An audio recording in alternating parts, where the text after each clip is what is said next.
Tyler Buchner has entered the NCAA Transfer Portal. What's going on? It's Kyle Henderson of Bama Football on YouTube. In this video, I'm going to talk about Tyler Buchner entering the transfer portal and look at the Alabama quarterback depth chart going into the playoff season. Like and subscribe. I appreciate you guys being here. Back from Atlanta after Alabama won the SEC title game. What an amazing ride it's been so far. So the interesting thing about Tyler Buchner entering the NCAA transfer portal was that he entered the portal as a lacrosse player. Now, you're probably like, what? A lacrosse player? But why he entered the NCAA portal as a lacrosse player meant that he could play immediately. Now, if he entered as a football player, he would have to sit out 1 year. So back in ninth grade, Tyler Buchner, being a lacrosse player, committed to the Michigan Wolverines at that point in time. A really good athlete. Clearly, it didn't work out for him here at Alabama, but we wish him the best going forward, and he will be in the transfer portal as a lacrosse player. When you look to Alabama's overall depth chart at the quarterback position, I'm going to bring this full screen. You see that Alabama is relatively young at the quarterback spot. Now, I know that Jalen Milroe is playing more like a junior now than a sophomore, but this team has some really good quarterbacks. So Tyler Buchner entered the NCAA transfer portal. So who's left? You have Jalen Milroe, and then as freshmen, you have Ty Simpson, Dylan Lonergan, Eli Holstein, and then, of course, Julian Sain. So that's kind of a look at the quarterbacks right now for Alabama as we enter the Rose Bowl. The thing about Alabama, and when you look to the progression of the quarterback, I don't think that Nick Saban gets enough credit for the job that he's done with the quarterbacks over the last several seasons. You look to where all of those quarterbacks are, right? Starting with Jalen Hurts, followed by Tua Tagovailoa, followed by Mac Jones, followed by Bryce Young. All of those guys are playing on Sundays in the NFL.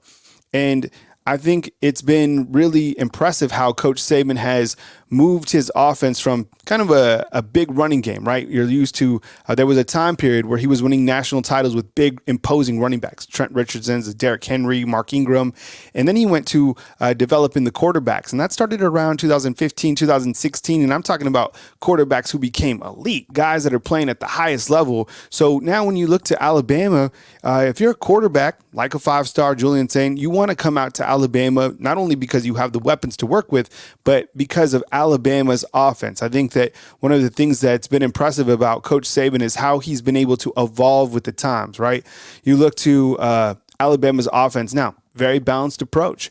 And that is where quarterbacks want to go. They want to go where they have elite weapons. That's Alabama. And you want to be able to go to a place that you can spread the ball around, and you also have healthy running backs. And Alabama has that. Alabama has everything, really, when you look to it from their offensive line to the wide receivers. This is the place to be if you want to be a college quarterback, and you look at the job that Coach Saban has done with these quarterbacks and really the transformation of Jalen Milroe. Who would have thought that Jalen Milroe would be at this point in time? There was people who didn't think that he was going to be able to put it together. He has put it together and then some. Now, he is probably the most dangerous quarterback in all of college football, and probably the most dangerous player in all of college football as we enter the Rose Bowl. I think if you're Michigan and you saw their reaction to getting Alabama in the playoffs, didn't look too exciting, because you have to deal with a quarterback and a player overall that can take over a game 100%. The way that he was able to put that drive together against Georgia in the SEC title game, big time players rise up in big time games. This program right here is set at the quarterback position. Next year, I think there was a handful of people that maybe thought that Jalen Milroe would leave and go to the NFL. I don't think that he's going to do that. And as he said a lot, he's not a finished product. His story is not over at Alabama. Myself, I honestly think that Jalen wins 2 national titles here at Alabama. I think Alabama is going to go on a run, and it starts right now. So you see that progression of him. It's been really amazing. And now you kind of look to these other quarterbacks and what is going to happen at the quarterback room as we look past kind of down the road, right? It's always interesting to talk about the quarterbacks. Ty Simpson, Dylan Lonergan, Eli Holstein, and then, of course, Julian Sain. So plenty of depth at the position. This is true. Look, there was a point in time where Dylan Lonergan was making a real case in the fall, but Coach Saban really wanted the main man to be Jalen Milroe. And While we didn't get to see a lot of Dylan Lonergan this year, you did see some other quarterbacks. I thought Ty Simpson, he's made a lot of progress. When I think about Ty Simpson, I think about the game against Kentucky, where he came in and showed his athleticism. I think Ty Simpson's going to be a fine quarterback. We all know that he has the schematics and understands the game because his dad is a coach at UT Martin. Haven't seen too much of Eli Holstein. And then Julian Sain at the high school level is an absolute baller. And you know who he reminds me of? I think it's Bryce Young. I think they're really comparable in the fact that they can extend plays, throw on the run, kind of that point guard that you want to continue to have leading the quarterbacks. And I think the trainer of Bryce Young is also working with Julian Sain, so maybe that's why I am seeing a similarity. But that young man is absolutely a baller. Great to have him coming in as a 5-star quarterback. I want to hear from you inside the comment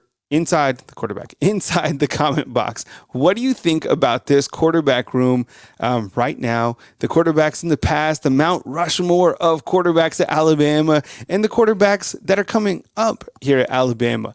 I know it's not an overall shocker that Tyler Buchner entered the transfer portal. That's no surprise. We knew that was going to come because it just wasn't going to work out here. That's how it goes, and you wish those young men good luck as they go on their way from the University of Alabama or wherever you're going to go. There's a lot of quarterbacks that have entered the transfer portal today. Some big names. Kyle McCord entered the transfer portal. Will Rogers entered the transfer portal. That was like last week or something like that.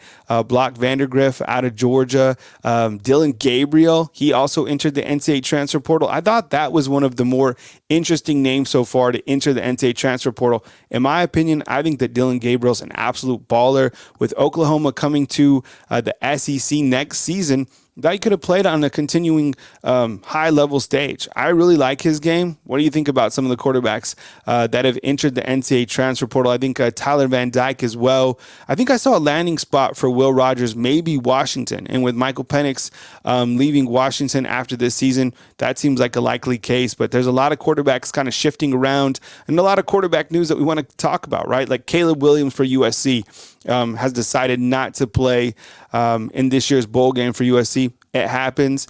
And then you also look to players like Jordan Travis, who, my goodness, he would do anything to play with his team. Anything. And that was a heartbreaking story for Jordan Travis himself. And the whole Florida State stuff overall, I know it's a complete mess, but at the end of the day, you have to move forward, and Alabama is a team that is in the playoffs. And I mean, in my opinion, I still don't think they got the top 4 right. Maybe that's another video for another time. I felt that Georgia is a better team than Washington, but I guess we're about to find out who the number 1 team is in all of college football. So you got the Rose Bowl with Alabama taking on Michigan, and you have the Sugar Bowl with Texas taking on Washington. But I just wanted to pop on here real quick, talk about Tyler Buchner, wish him the best, and if lacrosse is the best for him, all the best. But right here at Alabama, you got a fine quarterback leading the program, and a quarterback that I honestly think is going to win Alabama a national title. Hit the thumbs up, like, subscribe. I appreciate you guys watching. Thank you so much for the support, and I'll catch you next time right here, Bama Football on YouTube.